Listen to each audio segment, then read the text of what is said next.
Welcome back, YouTubers, to another Smackdown review with me, Mr. Parkin, on behalf of the British Fist. If you have any comments on this week's edition of Smackdown or any of the things that I talk about in this review, which may include some stuff from Raw, please let me know down in the comments section below. You know, generally on your TV shows, you want to get off to a fast start. You want to get the audience's attention straight away. And having Fandango go up against Biggie Langston with Damien Sandow on commentary and this bland-ass mid-card feud opening the show, in my opinion, wasn't the way to do that. It's just, I find it funny how Sandow is talking about, I'm going to restore the title to what it used to be. So WWE are flat out admitting there that the Intercontinental Championship is now meaningless than it used to be down the line.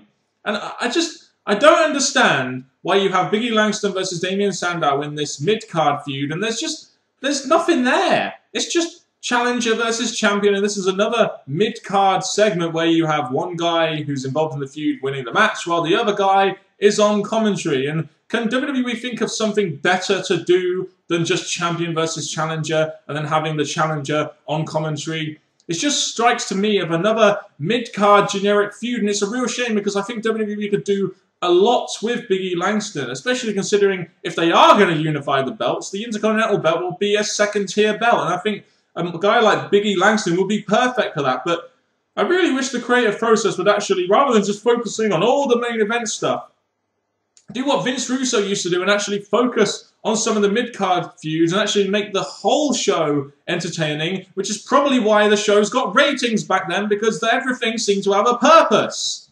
Now it's just, well, Biggie Langston wins the match, Damien Sandow on commentary, while they're feuding, they're going to have a match at the pay-per-view. No real writing there, we're just going to have a challenger face Dolph Ziggler in a #1 contendership match and have them for the third time on Raw, and fuck.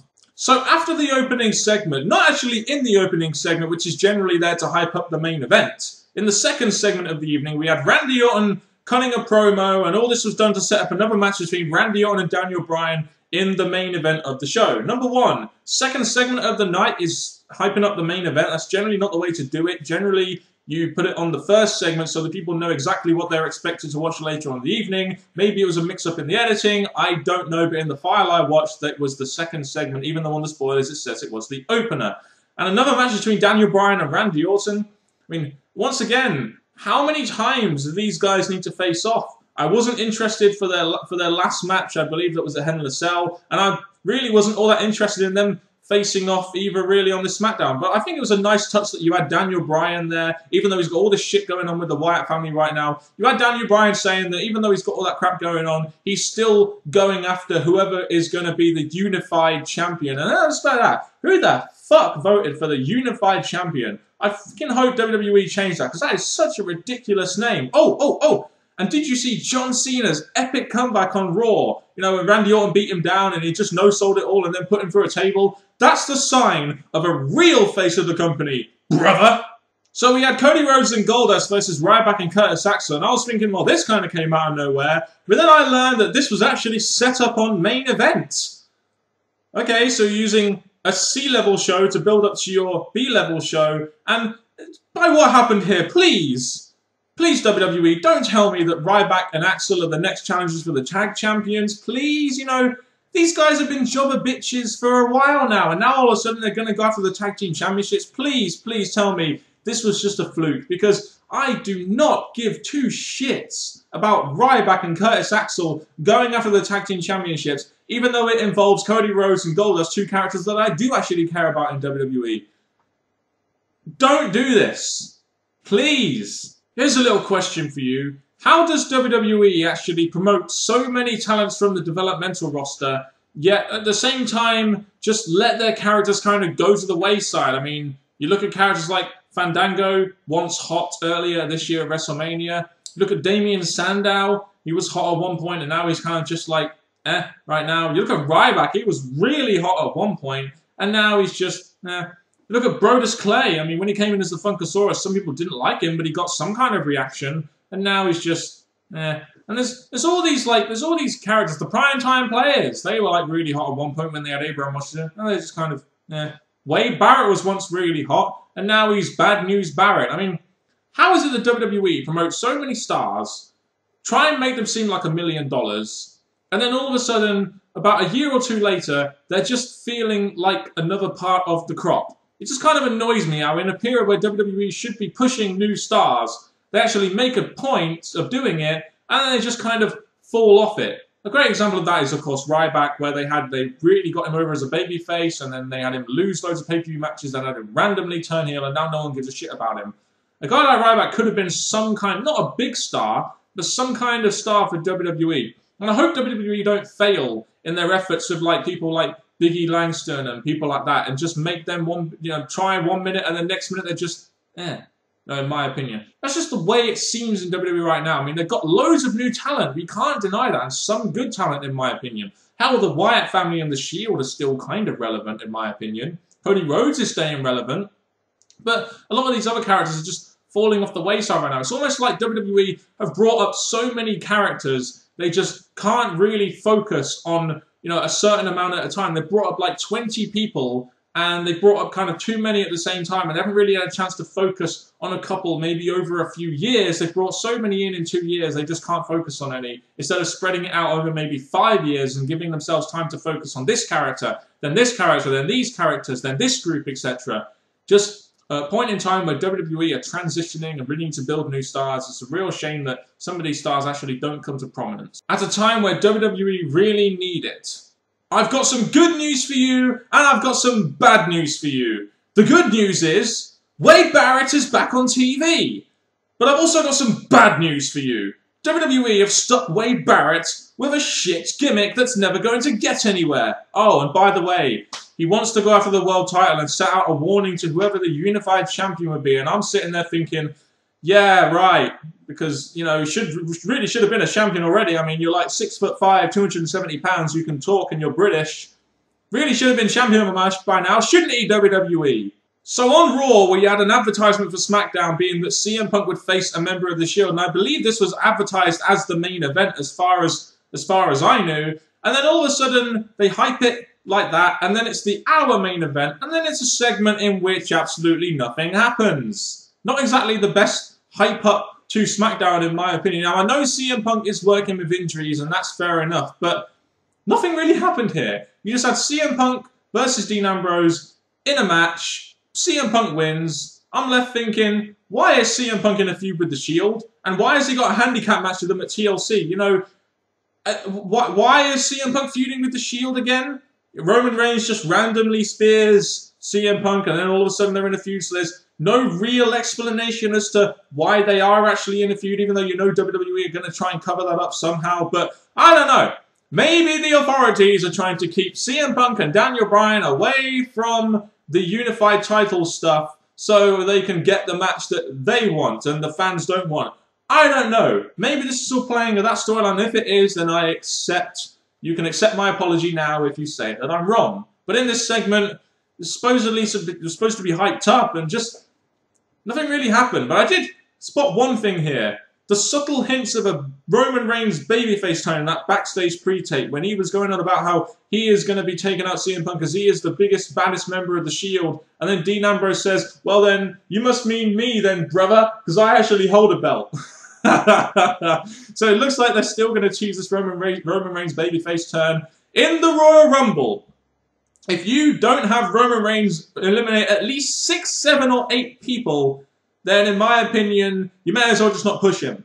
Definitely push this guy in the Royal Rumble and make it seem like a bigger deal. So when you get to WrestleMania, if you're going to make this guy a babyface, maybe you can have a handicap match against members of the Shield or have some kind of WrestleMania moment which is going to put him over as a babyface. Because I do see Roman Reigns having some potential in the WWE. So after just over a year of parading Alberto Del Rio in the World Heavyweight Championship picture against Sheamus, against Big Show, more recently against John Cena in competitive matches, Alberto Del Rio on Raw this week loses clean to Hunico portraying Sin Cara.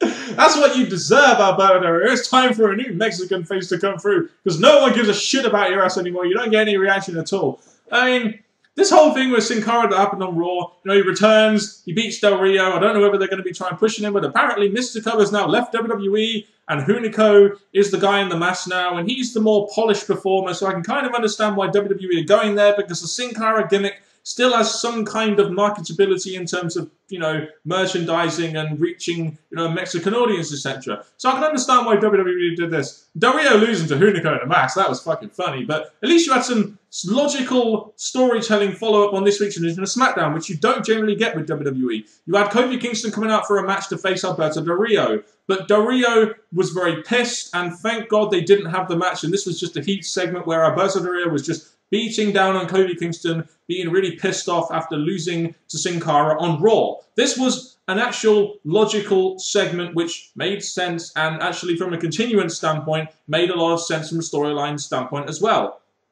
I just wonder if this is going to lead to a Del Rio-Sin Cara match at TLC. Maybe, even though we've seen this match too many damn times now. I'm going to lay out a challenge for a lot of you Divas fans out there. If there are any at this point, of course, because I'm not going to talk about the Divas segment, and I feel I have every reason to not talk about the Divas segment, because I don't give two shits about the Divas division right now. I really don't. The challenge is, give me 2 reasons right now why I should care about the Divas division, and why I should actually give a shit about the Divas division, and why I should talk about it. 2 reasons, comment section, if you want to, go. You know, you'd think now WWE have got Rey Mysterio back, they'd want to put him in some kind of meaningful feud or some kind of spot. He is a name that can put over maybe some mid-card talent or something. So when I see Mysterio teaming with the Big Show to face the Real Americans in what kind of seemed like a random match, really, in my opinion, even though it does have cultural connections with Rey Mysterio and Zeb Coulter, etc., I just didn't care. I just didn't. Rey Mysterio and Big Show teaming up against the Real Americans, I have no reason to care about it. So why should I watch the match? The only thing I watched about this match, as in most matches on SmackDown lately, I just skip the rest of it, and then I just really see what happened at the finish.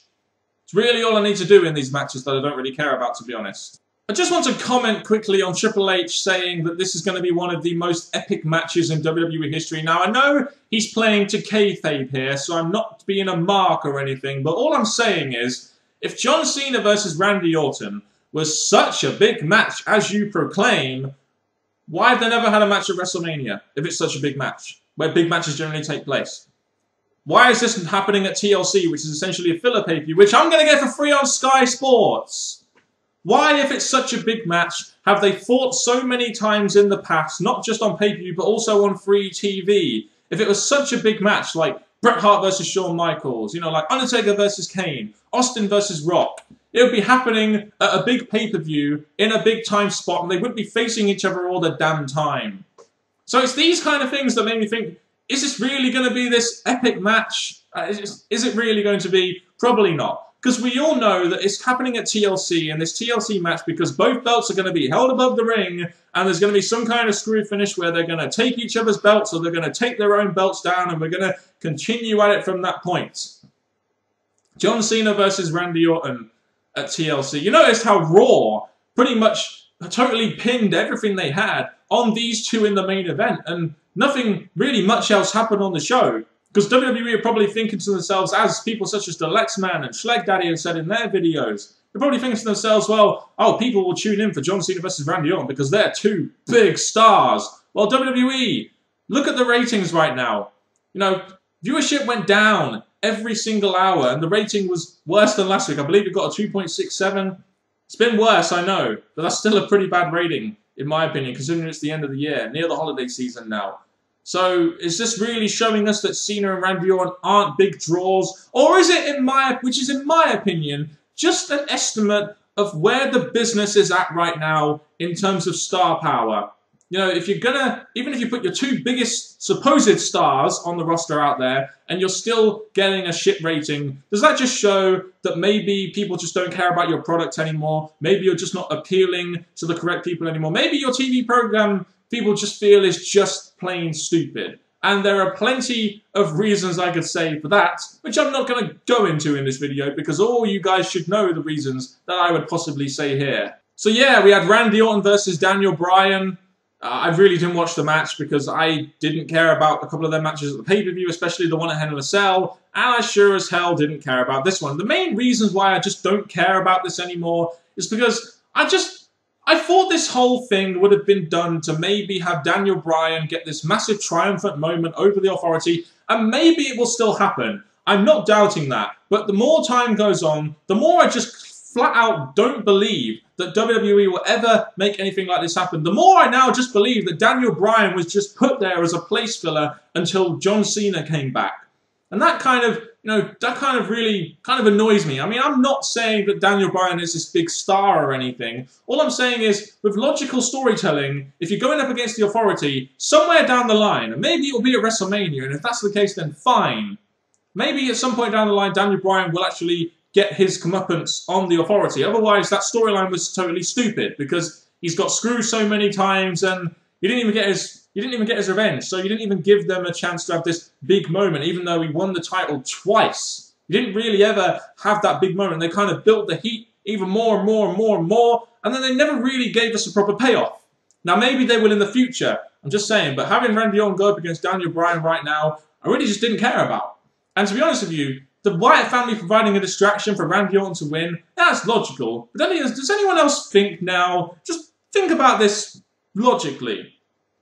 The whole distraction thing is just kind of stupid now. If someone is standing on the outside of the ring and you're in a match which you want to win, you're not just going to turn around for 10 seconds while the guy can get up and set up his finisher, are you? Just little things like that that, we kind of sort of look over. But if you think about it properly, does it really tie into reality and like how people would actually react? Same thing at Survivor Series when Triple H's music played and then Big Show just turns around like that and Randy Orton wins that way. It just seems kind of stupid now. But we ended the show with a Bray Wyatt promo once again saying he wants Bryan to join them, and Daniel Bryan is facing them the 3-on-1 handicap match at TLC, of course. So CM Punk and Daniel Bryan go from feuding with the Wyatt family to now being in a handicap match with the Shield and a handicap match with the Wyatt family. Now, the Wyatt family and the Shield are both linked in some way with the Authority, so maybe this is just a way of the Authority of keeping CM Punk and Daniel Bryan, who aren't best for business and aren't A-plus players, like supposedly John Cena and Randy Orton are, who drew a 2.67 rating, by the way.